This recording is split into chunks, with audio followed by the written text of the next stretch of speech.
Good evening students. तो आज हम हमारी क्लास बेटा आगे कंटिन्यू करेंगे और आज का हमारा जो टॉपिक है वो है इंक्लूसिव और एक्सक्लूसिव एजुकेशन के इम्पैक्ट और जितने भी फीचर्स होते हैं या फिर ये कौन कौन सा रोल प्ले करते हैं या फिर इन दोनों में से कौन सी एजुकेशन सिस्टम बेटे काफ़ी ज़्यादा अच्छा है उसके बारे में पढ़ने के लिए सही है। सिंपली हमें आज जो है इसी के बारे में अपनी क्लास को स्टार्ट करना है।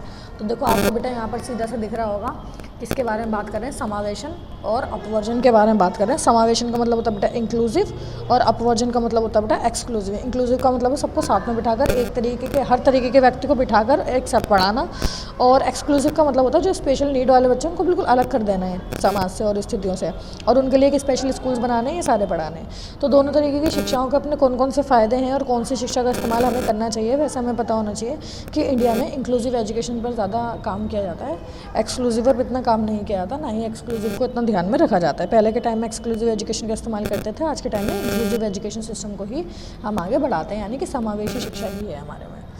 कह रहे समावेशन यानी कि अपवर्जन या अलगाव जो है का विपरीतार्थक है। अपवर्जन का अर्थ है बाहर रखना, मना करना या फिर निष्कासित करना। सिंपल सी बात है जी।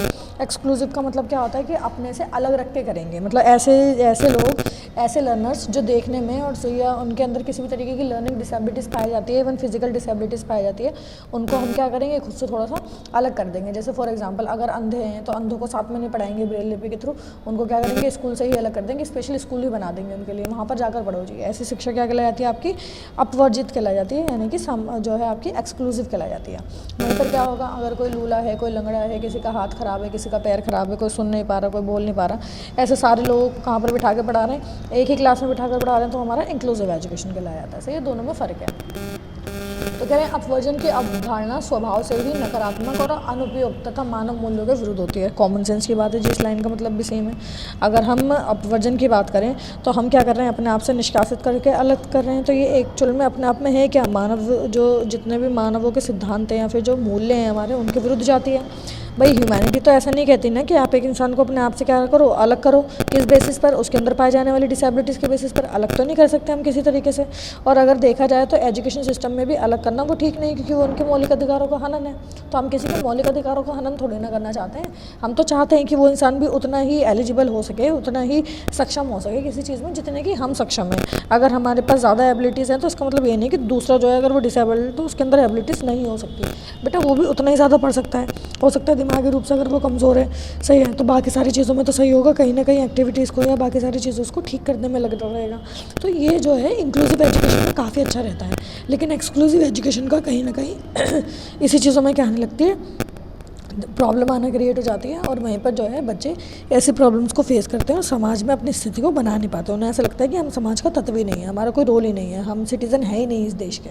तो कहीं ना कहीं उनके अंदर ये हीन भावना पैदा हो जाती है, नकारात्मक सोच डेवलप होना शुरू हो जाती है, जिसको हम चाहते नहीं हैं। हमारा तो मोटिव यही होता है कि सबको मोटिवेट किया जाए, क्योंकि बिना मोटिवेशन कोई कुछ नहीं कर सकता। तो ऐसे एक्सक्लूसिव सिस्टम की वजह से क्या होगा, किसी के अंदर मोटिवेशन क्रिएट होगा ही नहीं, सही है, उसके अंदर किसी भी तरीके का कोई मोटिवेशन नहीं होगा और वो बच्चा परेशान ही होता रहेगा, कहीं ना कहीं अपने आप को अलग ही समझता रहेगा। कह रहे हैं ये सच है कि सीमांत समूह के बच्चे, लड़कियां, विशिष्ट आवश्यकताओं सही है वाले बच्चे अपवर्जन का शिकार हो रहे हैं। समावेशन अपवर्जन के विरुद्ध अवधारणाएं और समावेशन की उक्ति सबके लिए समान स्कूल में शिक्षा के लिए प्रत्येक को स्पष्ट करती है। दोनों के बीच में डिफरेंस दे दिया, समावेशी शिक्षा और अपवर्जन के बीच में। अपवर्जन क्या है, समावेशी से बिल्कुल उल्टा है, निष्कासित करता है, अलग करके पढ़ाना है। इंक्लूसिव का मतलब क्या आता है कि सबको साथ में रख के पढ़ाना है, सबको एक साथ एक प्रकार की शिक्षा प्रदान करनी है। और आजकल अगर हम देखें इन्हीं डिसेबिलिटीज़ की वजह से लोग जो है बहुत ज़्यादा जो है ऐसी नकारात्मक सोच का शिकार होते चले जा रहे हैं। किसकी वजह से, एक्सक्लूसिव की वजह से बिल्कुल अलग रखा जाता है, तो उनको ट्रीट भी इसी तरीके से करेंगे। मान लो कोई ऐसे स्कूल में पढ़ा है जहाँ पर कोई बच्चा स्पेशल चाइल्ड है ना, ज़्यादा स्पेशल है, स्पेशल नीड्स की ज़रूरत है उसे बच्चे को। ये आपने बीएड के डाइट के फर्स्ट ईयर में भी पढ़ा था कि कुछ बच्चे होते हैं जो कि स्पेशल नीड वाले भी होते हैं, जो क्रिएटिव भी होते हैं। अब ये स्पेशल नीड का अगर कोई बच्चा है, मान लो वो किसी स्कूल में पढ़ रहा है, तो हम उसको ऐसे घूर घूर के देखेंगे, पता नहीं इस बेचारे को क्या हो गया, सही है। तो कहीं ना कहीं उसको भी ये चीज़ रियलाइज़ होती है, उसके मन में बैठ जाती है कि भाई ये लोग जो है मुझे समाज से अलग देख रहे हैं। तो उसकी धारणा भी क्या हो जाती है बेटा, नकारात्मक हो जाती है। वो भी अपने आप को मोटिवेट नहीं कर पाता, ना उसके अंदर किसी तरीके का कॉन्फिडेंस आता, ना ही वो पार्टिसिपेशन में अपना रोल प्ले कर पाता। किसी भी चीज़ में बेटा पार्टिसिपेट करना चाहेगा ही नहीं, समाज में वो आने से डरने लग जाएगा। तो ऐसी स्थिति तो हम उत्पन्न नहीं कराना चाहते हैं ना। इसलिए हमारा जो देश है वो कौन सी एजुकेशन को फॉलो करता है, इंक्लूसिव वालों को फॉलो करता है, अगर हम सिंपली बात करें तो। कह रहे हैं समावेशी शिक्षा केवल बाधित बच्चों के लिए नहीं है, ये शिक्षा सभी प्रकार के बच्चों के लिए है, ताकि जनसंख्या वृद्धि के साथ विद्यालयों में छात्रों की विभिन्नताओं में अत्यधिक वृद्धि हुई है ना। ये विभिन्नताएं बहुत तरीके की हो सकती हैं। सबसे पहली भिन्नता हो सकती है सामाजिक और आर्थिक स्तर के, है ना। कोई रिच हो सकता है जी, कोई पुअर हो सकता है, कोई मिडिल क्लास फैमिली से आ सकता है ना। लिंग के आधार पर भिन्नताएं हो सकती है, लड़का लड़की, ट्रांसजेंडर भी आजकल आपको पता ही है कि एजुकेशन ले रहे हैं, जिनको हम किन्नर बोलते हैं, तो वो भी एजुकेशन सिस्टम में उतना ही रोल प्ले कर रहे हैं ना। आज आप देख लो कितने सारे किन्नर हैं जिनको पढ़ाया जाता है। समावेशी शिक्षा की वजह से तो ये सारी चीज़ें पॉसिबल हो पाई हैं, तो उन लोगों को कहाँ पढ़ाया जाता था। आज के टाइम में ट्रांसजेंडर भी हमारे साथ बैठकर कॉलेज में या स्कूल्स में पढ़ाई कर सकते हैं, मना दी नहीं है, जिनका अधिकार है वो पढ़ सकते हैं, सही है। तो तीसरी चीज़ क्या होती है, विशिष्ट आवश्यकताओं के आधार पर हो सकता है। विशिष्ट आवश्यकताओं का मतलब क्या है कि मान लो वो देख नहीं पा रहा है, सुन नहीं पा रहा है, पढ़ नहीं पा रहा है, लिखने में दिक्कत है, बुद्धि लेवल थोड़ा सा कमज़ोर है, या नीचे जात का है या ऊँची जात का है, तो सबको एक साथ बिठाकर पढ़ाया जाता है, सही है जी।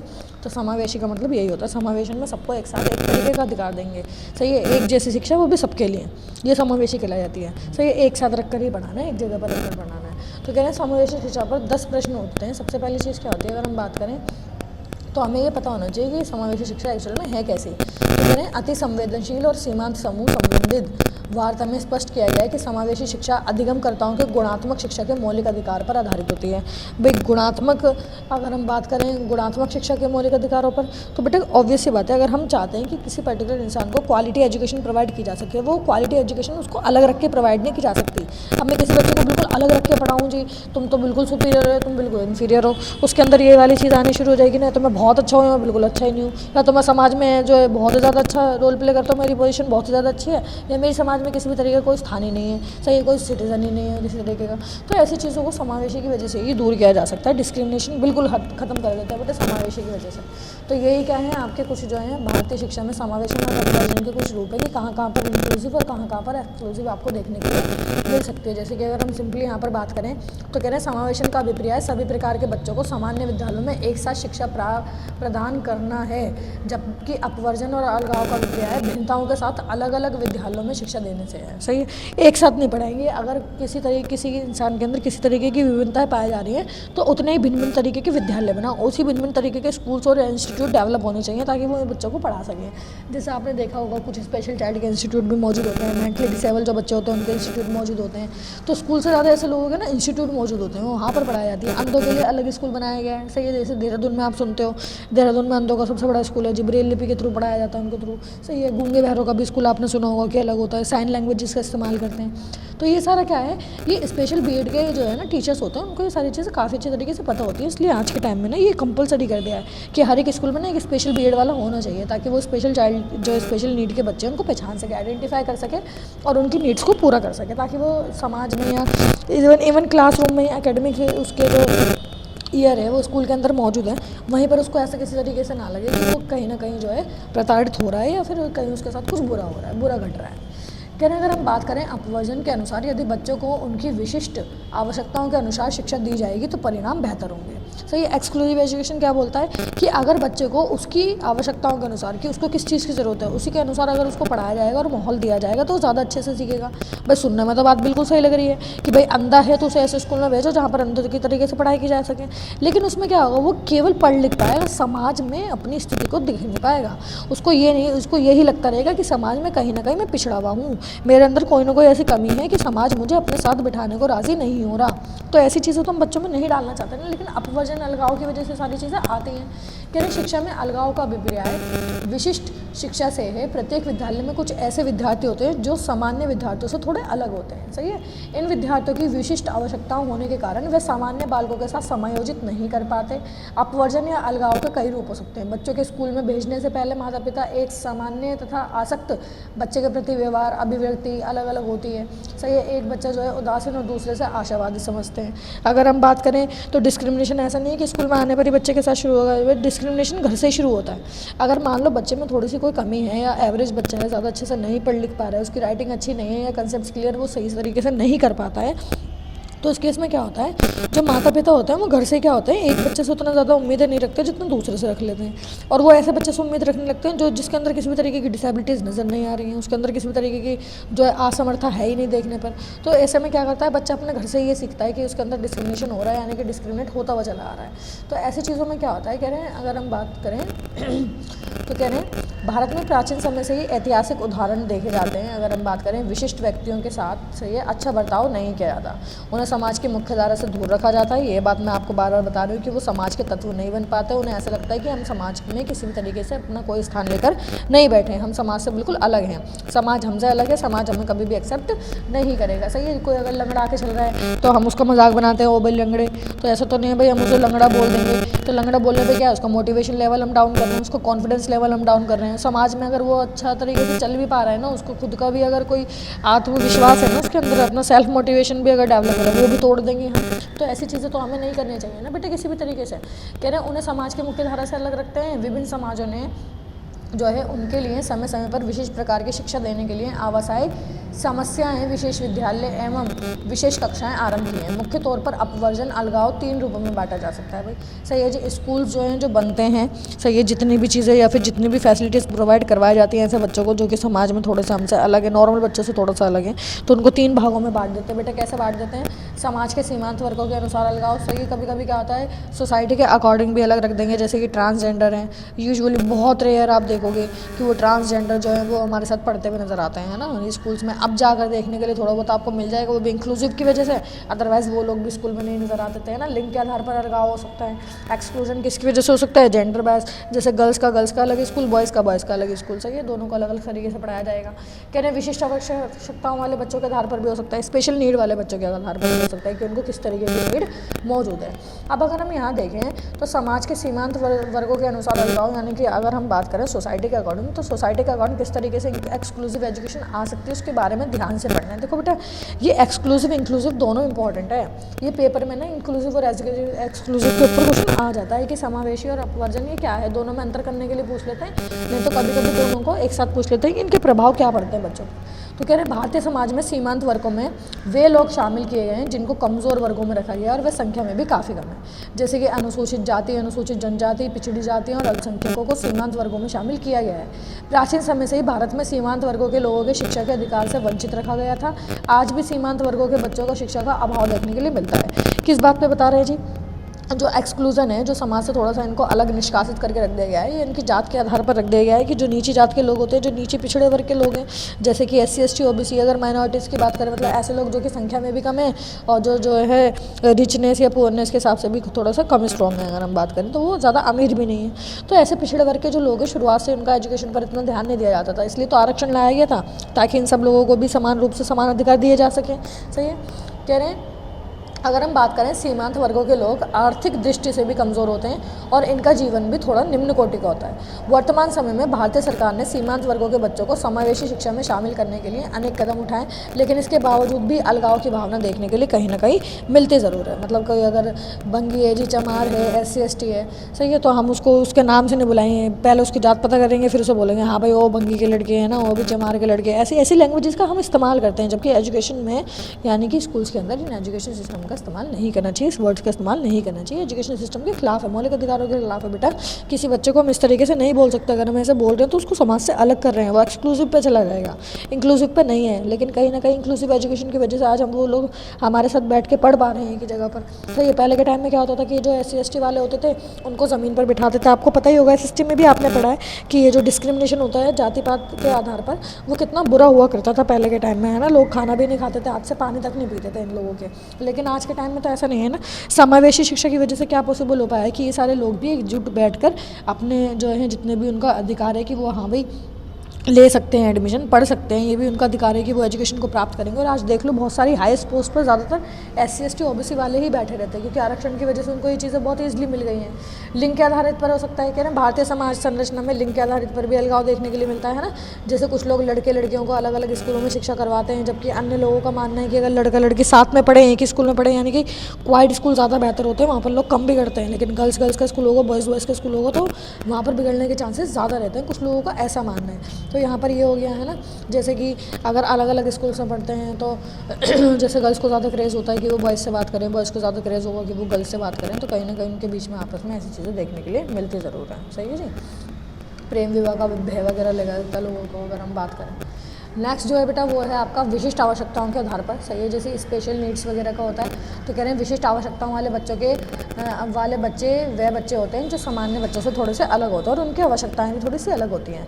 कह रहे शिक्षा शास्त्रियों में इस बात को लेकर मतभेद रहे हैं कि बालकों को विशिष्ट शिक्षा विशिष्ट विद्यालय दिए जाने चाहिए और सामान्य विद्यालयों में पढ़ाया जाए। भारत में नई शिक्षा नीति 1986 के अनुसार अनेक विशेष विद्यालयों की स्थापना की सिफारिश की गई थी। तो देखो चलो लिंग के आधारित पर भी हम साथ में पढ़ा लेंगे, कुछ भी कर लेंगे, लेकिन अगर किसी को बेटा स्पेशल नीड या कोई अंधा ही है तो बेटा बोर्ड पे क्या लिखा जा रहा है उसको इतना पढ़ने में थोड़ी सी प्रॉब्लम होगी। तो इसलिए हमेशा डिबेट होता है कि जो स्पेशल नीड वाले बच्चे होते हैं क्या इनके लिए स्कूल्स अलग बनने चाहिए, इनकी फैसिलिटीज़ के अकॉर्डिंग स्कूल्स बनाने जाने चाहिए, इंस्टीट्यूट बनाने चाहिए, या इनको भी इंक्लूसिव एजुकेशन का ही एक पार्ट बनाना चाहिए। तो कहीं ना कहीं इन चीज़ों पर जो है बेटा ध्यान रखते हैं। सही है। तो अब देखो विशेष विद्यालयों की स्थापना करने के लिए कौन कौन सी चीज़ें की गई थी या फिर कितने विद्यालय बनाए गए थे उसके बारे में पढ़ेंगे। कह रहे हैं विशेष विद्यालयों की स्थापना जिला स्तर पर की जानी चाहिए। शुरू करने के लिए कंपोजिट विद्यालय स्थापित करने चाहिए। सही है जी। ये इस बात पर भी निर्भर करेगा कि वहाँ की जनसंख्या कितनी है ना। माता पिता जो है अपने बच्चों को दूर भेजना नहीं चाहते, ये तो हम जानते ही हैं। कह रहे निपुण अध्यापक नहीं होने चाहिए। प्रशिक्षकों की सेवाएं बारी बारी से एक विद्यालय से दूसरे विद्यालय में होनी चाहिए। लेकिन अगर एक ज़िले में अपंग बालकों की संख्या 60 से 70 हो जाती है तो वहाँ पर विद्यालय की स्थापना की जानी चाहिए। मतलब पहले क्या करना है, कंपोजिट विद्यालय बनाना है। उसके बाद अगर जो संख्या है वो 60 से 70 से पार हो जाती है तो आपको प्रॉपर एक स्कूल बनाना पड़ेगा। कह रहे 7वीं योजना तक ऐसे 400 विद्यालय जो है स्थापित किए जाएंगे, लेकिन उन जिलों की प्राथमिकता दी जाएगी जहाँ पर पहले से कोई विशेष विद्यालय नहीं है। मतलब अगर मान लो किसी ज़िले में स्पेशल स्कूल्स है ही नहीं किसी भी तरीके के स्पेशल नीड के बच्चों के लिए, तो सबसे पहले उन्हीं ज़िलों में स्कूल बनाए जाएंगे, बाद में फिर उन्हीं ज़िलों में भी बनाए जाएंगे और धीरे धीरे देखते देखते संख्या पहले शुरुआत में 400, फिर 5000 और फिर उसके बाद 10,000 करने का लक्ष्य है। सही है जी। कह रहे हैं जिसमें अशक्त बच्चों को शिक्षा प्रदान की जाती है। विद्यालयों की स्थापना भी एक विशेष विद्यालय प्रणाली का ही उदाहरण है। जैसे आप देख सकते हो आंगनबाड़ी वगैरह जो हैं, तो ये जो आंगनबाड़ी खुला हुआ है ना जो हमारी गलियों में है, तो छोटे छोटे बच्चों के लिए इसी तरीके से ऐसे कंपोजिट विद्यालय बहुत सारे एक ज़िले में बनाने चाहिए ताकि ये जो स्पेशल नीड के बच्चे हैं वो भी कहीं ना कहीं जाकर अपने एजुकेशन सिस्टम को सुधार सकें, यानी कि उसमें अपना रोल प्ले कर सकें। अब बात करते हैं जी फॉर्म्स ऑफ इंक्लूजन का मतलब क्या है, समावेशन का मतलब क्या है। तो समावेशन दो तरीके का होता है, एक होता है फुल, एक होता है पार्शल। फुल नाम से पता लग रहा है जी पूर्ण होगा, संपूर्ण होगा, यानी कि पूरा होगा। पार्शियल का मतलब होता है बेटा आधा, आंशिक, पूरा नहीं होगा, हाफ इन्वॉल्वमेंट होगी। तो कह रहे हैं पूर्ण समावेशन का तात्पर्य है कि सभी बच्चों को समान नियमित कक्षाओं में समान विद्यालय में पढ़ाया जाए। अशक्त और विशिष्ट बालकों को सामान्य विद्यालयों में उसी विधि से पढ़ाया जाए जिस विधि से सब पढ़ा रहे हैं। लेकिन ऐसा नहीं हो सकता बेटा। चलो अपंग है कोई, सही है, तो उसको तो हम पढ़ा सकते हैं। सही है। अगर कोई विशिष्ट बालक है जिसको बिल्कुल स्पेशल नीड चाहिए, जैसे कि वो गूंगा है या बहरा है ना, तो ऐसे बच्चों को चलो गूंगे वाले को भी पढ़ा लेंगे, लेकिन बहरे वाले को क्लासरूम में बैठा के कैसे पढ़ाएंगे। कहीं ना कहीं उसके लिए ऐसे टूल्स का हमें इस्तेमाल करना पड़ेगा ना। तो मतलब पूर्ण रूप से भी समावेशन नहीं होना चाहिए, पूर्ण समावेशन नहीं चाहिए हमें समावेशन चाहिए, लेकिन पूर्ण रूप से नहीं। ऐसा नहीं है हर बच्चा एक मेथड से ही पढ़ जाएगा, नहीं पढ़ सकता जी, अलग अलग की ज़रूरत होती है। तो कह रहे हैं पूर्ण समावेशन में सभी प्रकार के बच्चों के लिए एक समय सारणी और एक समान पाठ्यविधि और एक समान पाठ्यक्रम पर बल दिया जाता है। लेकिन इसको हम देखते समझ पा रहे हैं कि ये चीज़ जो है वो सही नहीं होती किसी भी तरीके से, क्योंकि बालकों की क्या है, बालक जो है बालकों के अंदर इंडिविजुअल डिफरेंसेस पाए जाते हैं और उन्हीं इंडिविजुअल डिफरेंसेस की वजह से हम हर एक बालक को एक तरीके से नहीं पढ़ा सकते। कह रहे हैं वे न केवल बालकों का बल्कि समावेशन में शामिल सामान्य अध्यापकों का भी सहयोग करता है। यद्यपि एक विशिष्ट अध्यापक अनुदेशन में सामान्य अध्यापक का सहयोग करता है, फिर भी बालक की पूरी जिम्मेदारी सामान्य अध्यापक की होगी। ऐसा सिर्फ इसलिए होता है क्योंकि बाधित बालक का पूर्ण रिकॉर्ड या रिपोर्ट सामान्य अध्यापक के पास होता है और उस पास पर इस बात की भी जो है सूचना होती है कि बालक नियमित अंतराल पर कितनी उन्नति कर रहा है, यानी कि उसकी कितनी डेवलपमेंट हो पा रही है। सही है जी। कहीं ना कहीं ऐसा तो नहीं है कि उसको जो है समान रूप से अवसर मिल पा रहे हैं या नहीं मिल पा रहे, कहीं समावेशी की वजह से हम उसे अवसर अपॉर्चुनिटीज़ ही प्रोवाइड नहीं करवा रहे। तो सेम अपॉर्चुनिटीज़ बेटा प्रोवाइड करवानी पड़ती है ऐसे बच्चों को भी जो कि स्पेशल नीड के हैं। ये तो होता है आपका फुल यानी कि पूर्ण समावेशन। सही है। और एक होता है आपका पार्शियल यानी कि आंशिक समावेशन। आंशिक समावेशन का मतलब क्या है, कह रहे हैं उस समावेशन जिसमें अशक्त और विशिष्ट बच्चों का सामान्य कक्षा में पूर्ण समावेशन नहीं होता। सही है। संपूर्ण समावेशन नहीं होता। हम सारी विधियां सारी चीज़ें एक साथ नहीं रख पाते हैं, अलग अलग सामान्य अध्यापक या फिर जैसे कह रहे हैं आंशिक समावेशन में अशक्त और विशिष्ट समान बच्चों की विद्यालय की सामान्य कक्षाओं में भाग लेने के साथ साथ विशेष कक्षाओं का भी लाभ उठाते हैं। तो ऑब्वियस सी बात है ना बेटा, कोई हियरिंग प्रॉब्लम है किसी को या मेंटली थोड़ा सा डिसेबल है, उसे एक्स्ट्रा क्लासेस की ज़रूरत है। तो नॉर्मल बच्चे को एक्स्ट्रा क्लासेस की ज़रूरत तो नहीं है। इसलिए तो आप देखते हो कि स्कूल में क्या होता है, वीक स्टूडेंट्स की लिस्ट बनती है। तो वो वीक स्टूडेंट की लिस्ट पर्टिकुलर किसी रिकॉर्ड की वजह से बनती है। टीचर उस रिकॉर्ड को अपने पास रखता है, उसके अनुसार बच्चों को बांट देता है और फिर एक्स्ट्रा क्लासेस प्रोवाइड करवाना शुरू कर देता है। इससे क्या फ़ायदा होता है कि हमें पता है कि वो बच्चा जल्दी से नहीं समझ पाएगा, तो उसको एक्स्ट्रा क्लास की नीड है ताकि हम उसे अपने पास रख सकें और ज़्यादा से ज़्यादा चीज़ों को समझा सकें, है ना। नेक्स्ट करें, इस समावेशन में अशक्त और विशिष्ट बालक विशेष शिक्षा विशेष स्कूलों में प्राप्त करते हैं, परंतु इसके साथ साथ वे सामान्य विद्यालय सामान्य बच्चों के शैक्षिक सामाजिक सहयोग और परस्पर सेवाओं के अवसर भी उपलब्ध करवाते हैं। मतलब अगर हम उन्हें स्पेशल स्कूल में भी पढ़ा रहे हैं तो कहीं ना कहीं उनका रिलेशनशिप जो है सामान्य बच्चों से सामान्य विद्यालयों के साथ भी हम रखेंगे। ऑडिट हो सकता है कि एक ट्रिप पर लेके जा सकते हैं, फील्ड ट्रिप हो सकती है, सही है, कुछ भी हो सकता है बेटा, सही है। कह रहे इस समावेशन में आशक्त और विशिष्ट सामान्य अध्यापक विशेष शिक्षा विशेषज्ञ और भ्रमणशील शिक्षक के कक्षक वातावरण में वांछित सहायता प्राप्त करते हैं। इसमें 3 तरीके के रोल प्ले करते हैं। तो सामान्य जो अध्यापक है वो रोल प्ले करेंगे, सही है। जो विशेष तरीके की शिक्षा प्रोवाइड करवाने के लिए जो विशेषज्ञ होते हैं वो होंगे। और उसके अलावा क्या होगा जी, भ्रमणशील शिक्षक होंगे। भ्रमणशील का मतलब होता है जो राउंड ले लेके ये देखते हैं कि बच्चे को किसी तरह की प्रॉब्लम आ तो नहीं रही है, कुछ ऐसा तो नहीं है। कह रहे हैं इसलिए इस समावेशन को आंशिक समावेशन कहा जाता है, क्योंकि इस अशक्त और विशिष्ट बच्चों का सामान्य कक्षा में समावेशन पूर्ण रूप से ना होकर कैसा होता है, आंशिक रूप से होता है, इसलिए इसको आंशिक समावेशन कहते हैं। तो इंक्लूजन के 2 एग्जाम्पल हैं आपके बेटा, ये आपको पढ़ना होगा। नेक्स्ट आपका देखो छोटे छोटे क्वेश्चन दिए हुए हैं। अधिगम का मतलब क्या है, सही है। उसके बाद आपका व्यवहारवाद का मतलब क्या है। तो ये क्वेश्चन से सब मैं आपको पढ़ा कर आ चुकी हूँ। तो ये ऑलमोस्ट आपकी जो फर्स्ट बुक है बेटा डाइट की वो ख़त्म हो गई है। अनुबंधन वगैरह देखो, आप देख लो। अनुबंधन अनुक्रियाओं की विशेषता क्या है, अनुबंधन का सिद्धांत क्या होता है, प्राचीन अनुबंधन के घटक कौन से हैं, संज्ञान का मतलब क्या है, वायोस्की का सिद्धांत क्या है, जोन प्रॉक्सिमल जो है ये आपका जोन ऑफ प्रॉक्सिमल डेवलपमेंट क्या है, यानी कि ZPD किसे बोलते हैं।